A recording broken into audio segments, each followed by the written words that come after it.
বাবা, তুমি কি মার্চ মাসে ব্যালেন্স শিট মিলাইতেছ? ঠিক আছে। তো ল্যাপটপে কিছু ডাটা আছে? সব নিয়ে নিছো? এখন শুধু হিসাবটা মিলাইতেছো না? তাহলে ল্যাপটপ থেকে ওই জিনিসটা একটু খুললে দাও, টিপ দিয়া। ওই জিনিসটা ল্যাপটপে টিপ দাও। তুমি ল্যাপটপে টিপ দাও না।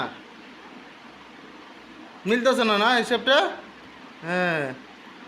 আরে মিলবো, তুমি টেনশন করো না। ডোন্ট বি স্ট্রেস বাবা। ঠিক আছে ঠিক আছে, মিলবো। গনু আছে তো? গনু আছে। তুমি ল্যাপটপে দেখো, ল্যাপটপে দেখো জিনিসটা আছে। আর দেখতো না? ও ব্যালেন্স শিট মিলে নিছো? ও, এখন কি করবা?